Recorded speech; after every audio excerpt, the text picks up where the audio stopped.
Hello, good morning. आज case taking part 2 के बारे में डिस्कस करेंगे। इसके पहले वीडियो में case taking in general with aphorism wise हमने देखा।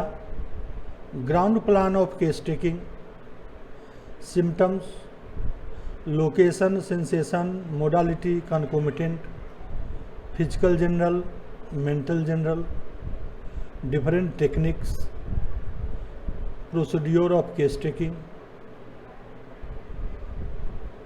difficulty in taking and treating chronic cases, difficulty in treating chronic diseases. So continuation of difficulty in treating chronic diseases.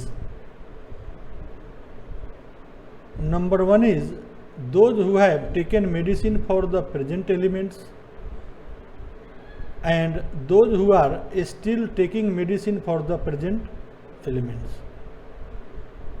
वर्तमान बीमारी लक्षण या सिम्टम्स के लिए जो पहले मेडिसिन लिए और कुछ पेशेंट ऐसे हैं जो अभी भी उसके लिए मेडिसिन ले रहे हैं। Patient forget the mode of onset of symptoms. बीमारी कैसे शुरू हुई ये भूल गए।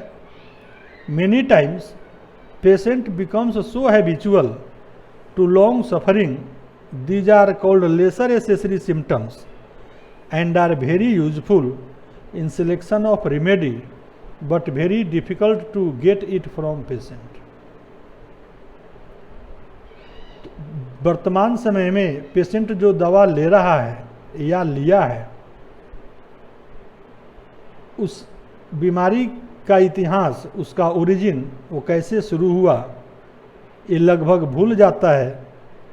और जो बीमारी लक्षण है या उसे सिम्टम्स है, उसे एसेसरी सिम्टम्स लेस वैल्यूएबल समझता है और वो सोचता है कि ये तो साथ साथ चलने वाला है। उस कंडीशन में मेडिसिन प्रिस्क्राइब करना बहुत ही डिफ़िकल्ट टास्क होता है एक फिजिशियन के लिए।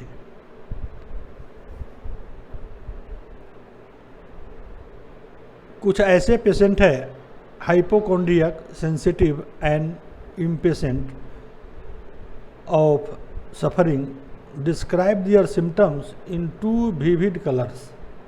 अपने बीमारी, अपने लक्षण का वर्णन कई प्रकार से करते हैं जिसका कोई कोरिलेशन नहीं होता है।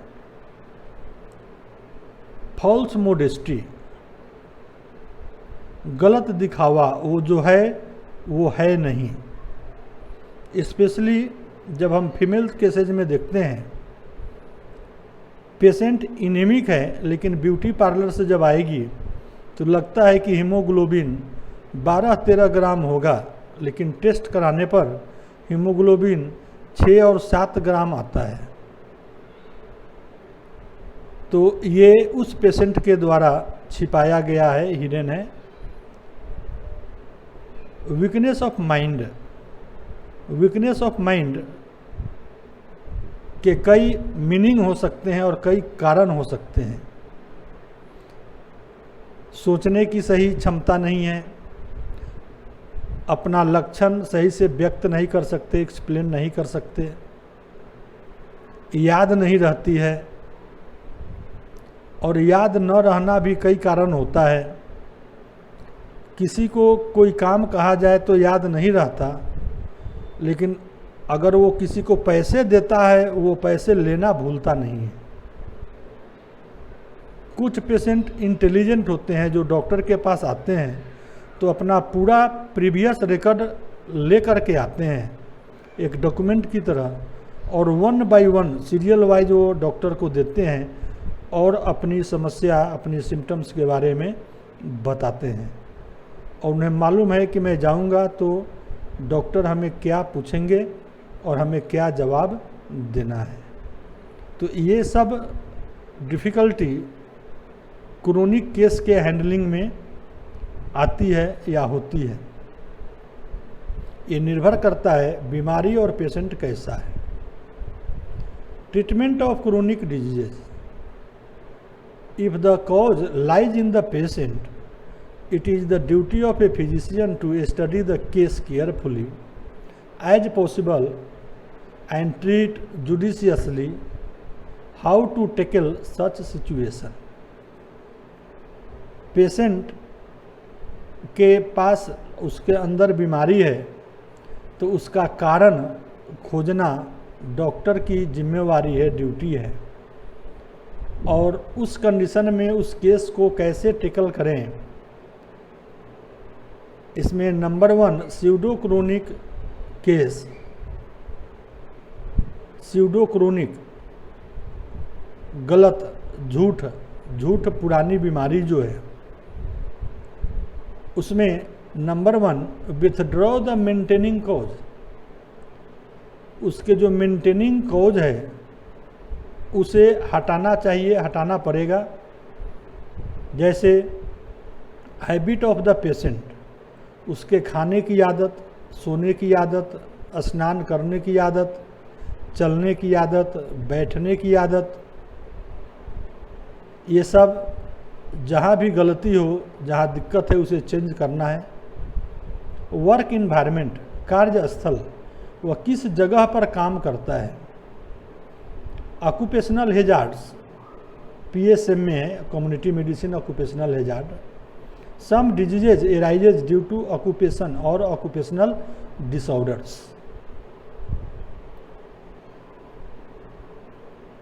एक पुलिस वाले की जब बहाली होती है, फिजिकली फिट होता है, 10 से 15 साल के बाद उसे 1 किलोमीटर दौड़ा दिया जाए तो दौड़ने वाले को ही मालूम होता है कि क्या स्थिति होती है। वो एक्सरसाइज छोड़ देता है, फिटनेस पर ध्यान नहीं देता। फॉल्टी एजुकेशन, गलत शिक्षा, कहीं रेडियो टीवी से सुन लिया किसी के द्वारा कि ये करने से इसको फ़ायदा हुआ, वो भी शुरू कर दिया। तो एक बीमारी का उपचार या इलाज अलग अलग पेशेंट में एक जैसा नहीं होता, कारण सबकी अपनी शारीरिक क्षमता, physical fitness, occupation, diet and work process होता है। Bad practices, corrupt model, ignorance, ignore करना, उसे आप कुछ भी कहें वो मानता नहीं है। सोने का आदत, खाना खाने का आदत या दवा लेने का। बहुत सारे पेशेंट 10 दिन की दवा लेते हैं, 3 दिन की दवा खाएं, कुछ कम हो गया फिर वो छोड़ देते हैं, इग्नोर करते हैं दवा को। Emotional causes, those condition disturb the emotion, so avoid और prevent emotional causes. The physician should improve the attitude of the patient by friendly advice. Doctor को एक दोस्त की तरह पेशेंट को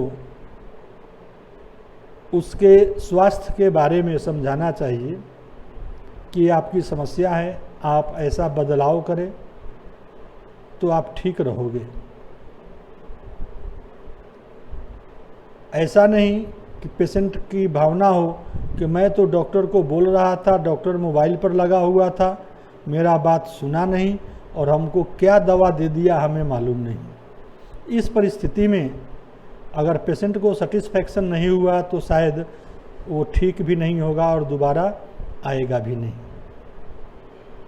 या डॉक्टर पेशेंट से पूछ रहा है और पेशेंट मोबाइल पर लगा हुआ है, तो पेशेंट को जो कहना चाहिए, जो बोलना था, उसका कंटिन्यूटी डिस्टर्ब हो सकता है और फिर वो जो कहना चाहता था वो नहीं कह पाएगा। True chronic cases, physician should tell the patient to withdraw the drug and then after some time physician should take the case. ये कंडीशन सभी बीमारियों के साथ हम नहीं लागू कर सकते हैं। कुछ बीमारियां ऐसी है जो पेशेंट मेरे पास आया है वो आज 10 वर्षों से उस दवा को ले रहा है, तो उसका शरीर उस दवा के ऊपर, मेडिसिन के ऊपर डिपेंडेंट हो गया है। उस कंडीशन में उसके दवा को हम अचानक नहीं बंद कर सकते हैं। अगर बंद करेंगे तो उसकी बायोकेमिस्ट्री और मेंटल स्थिति चेंज हो सकती है। इसलिए उस कंडीशन में वो जो दवा ले रहा है उस दवा को हम टेपरिंग धीरे धीरे कम करेंगे, जिससे कि उसके स्वास्थ्य पर कोई विपरीत प्रभाव न पड़े। अपनी दवा देते हुए जब अब हम दवा देंगे और उसकी दवा की मात्रा, डोज को कम करेंगे धीरे धीरे, अगर कोई एबनॉर्मल कंडीशंस नहीं डेवलप कर रहा है, मीन्स हमारी मेडिसिन काम कर रही है। अगर उसकी दवा को हम डोज कम कर रहे हैं, अपना मेडिसिन दे रहे हैं, कोई चेंज नहीं हो रहा है, मीन्स हमारी दवा काम नहीं कर रही है। If the patient does not remember the pure picture of his complain, then physician should take the consideration of present symptoms and other prescription and pathological findings of previous record will be helpful.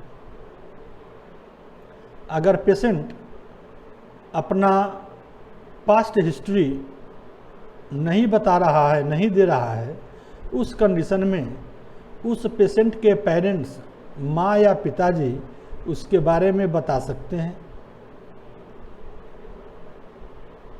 या उसका जो परवरिश, पालन पोषण किया है वो बता सकता है।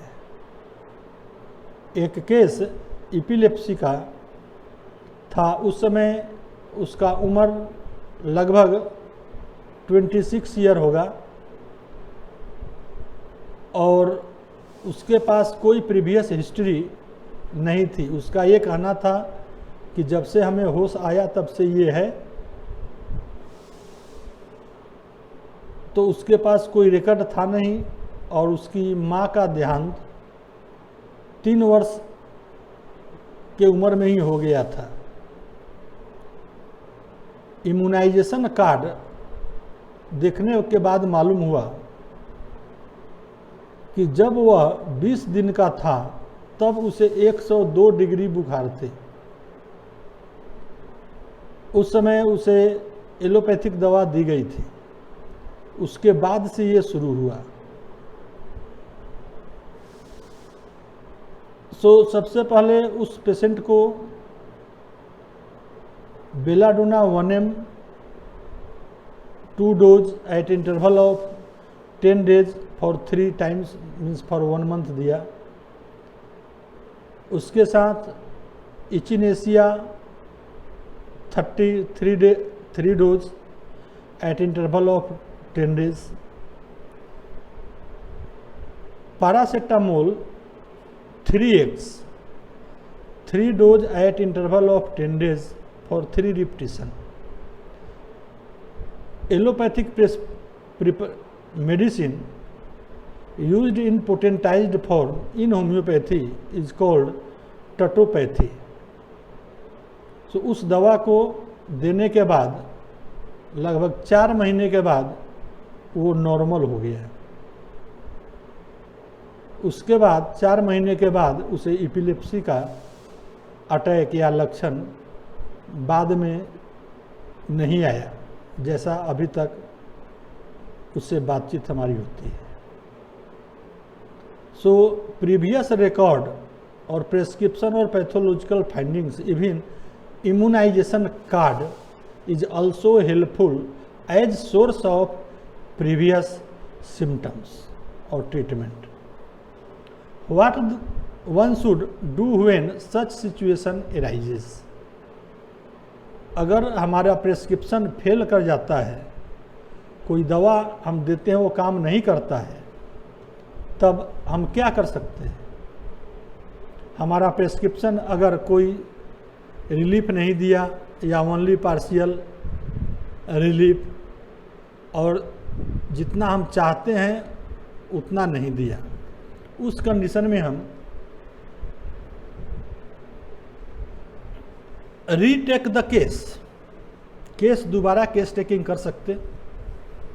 Fault lies in pathological report, impurities in drugs, fault in pharmacist और dispenser, misunderstanding by the physician और पेशेंट।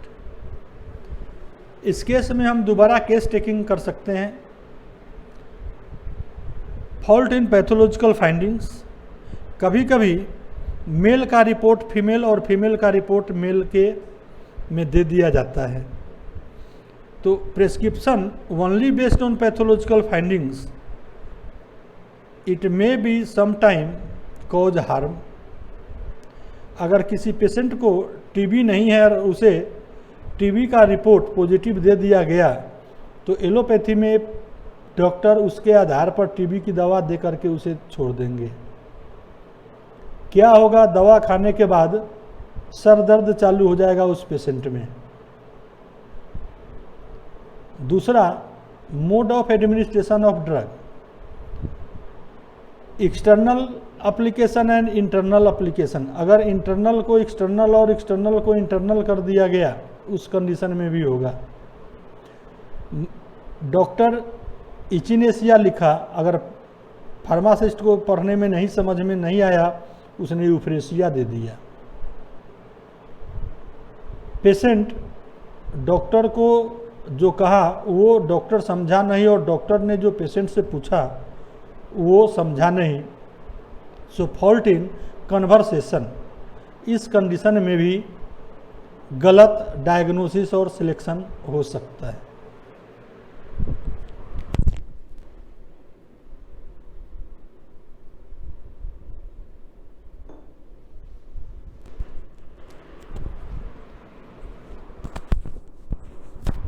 कभी कभी पेशेंट अपनी बीमारी छुपा लेता है।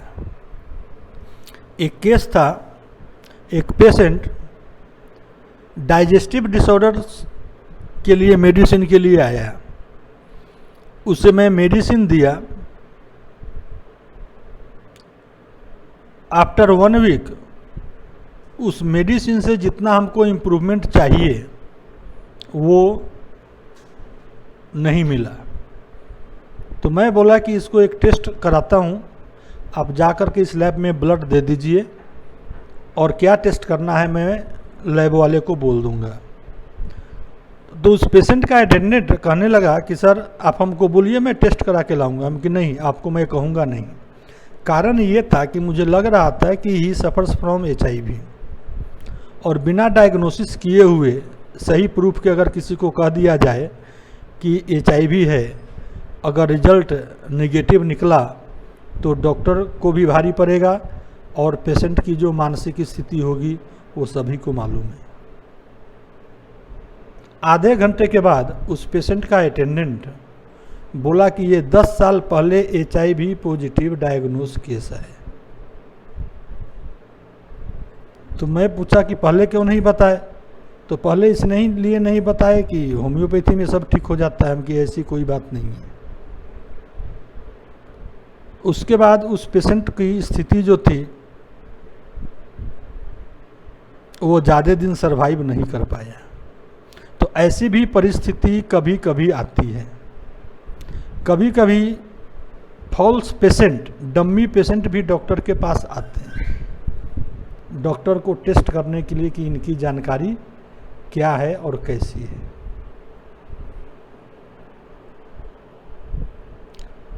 There can be still many possibilities while treating the chronic case, but one should never forget the suggestion given by Dr. Kent. When the well-selected drug or medicine do not act, just wait and watch till some new symptoms develops. अगर well selected medicine काम नहीं कर रहा है तो किसी किसी case में कुछ समय इंतज़ार करना चाहिए। अगर स्थिति सामान्य है, हमें समय देती है, तब ये नियम हर एक बीमारी में हम नहीं लागू कर सकते। और placebo is the best second medicine. ऐसा नहीं कि हम उसे कह दें कि आप घर जाओ 1 महीने के बाद आना, नहीं। प्लासिबो देंगे जिससे वो सेटिस्फाई हो कि हम जो खा रहे हैं, दवा खा रहे हैं, कभी कभी संतुष्टि से भी प्रभाव पड़ता है। ऑब्जेक्टिव ऑफ केस टेकिंग, इस केस टेकिंग का ऑब्जेक्टिव क्या है, उद्देश्य? To understand the patient in his surrounding, family, work and society, to define the problem of the person, to attempt problem solution and effective counseling, to understand the disease of the individual with its common symptoms and characteristic symptoms, to manage the case auxiliary, general and specific, to help the patient for realize his problem so that he should cooperate in programming the treatment. Finally, to find out the constitutional, intercurrent and acute totalities so that the respective remedies could be selected. Objective of case taking, case taking का उद्देश्य क्या है? Case taking के द्वारा ही हम समझ सकते हैं पेशेंट क्या है, इसकी बीमारी क्या है, इसका फैमिली वर्क, पारिवारिक व्यवसाय कार्य क्या है, ये किस समाज में रहता है, इसकी परेशानी क्या है और इसकी परेशानी को हम कैसे दूर कर सकते हैं, कैसे दूर किया जा सकता है। केस टेकिंग के बाद ही हम ये सोच सकते हैं, कह सकते हैं कि ये कॉमन सिम्टम्स है और ये कैरेक्टरिस्टिक सिम्टम्स है। उसके आधार पर उस केस का auxiliary, general and specific management हो सकता है। So management should be 3 types: disease oriented, medicine oriented and patient oriented। एक ही मैनेजमेंट एक बीमारी के 5 पेशेंट के लिए एक समान नहीं हो सकती। इसके आधार पर हम ट्रीटमेंट का प्रोग्रामिंग करते हैं और कॉन्स्टिट्यूशनल, इंटरकरेंट एंड एक्यूट टोटालिटीज़ और क्रोनिक टोटालिटीज़ करते हैं और उसके आधार पर हम मेडिसिन का भी सिलेक्शन करते हैं। इस प्रकार केस टेकिंग इन जनरल समाप्त हुआ। Process of case taking varies according to individual physician. Thank you. In next video,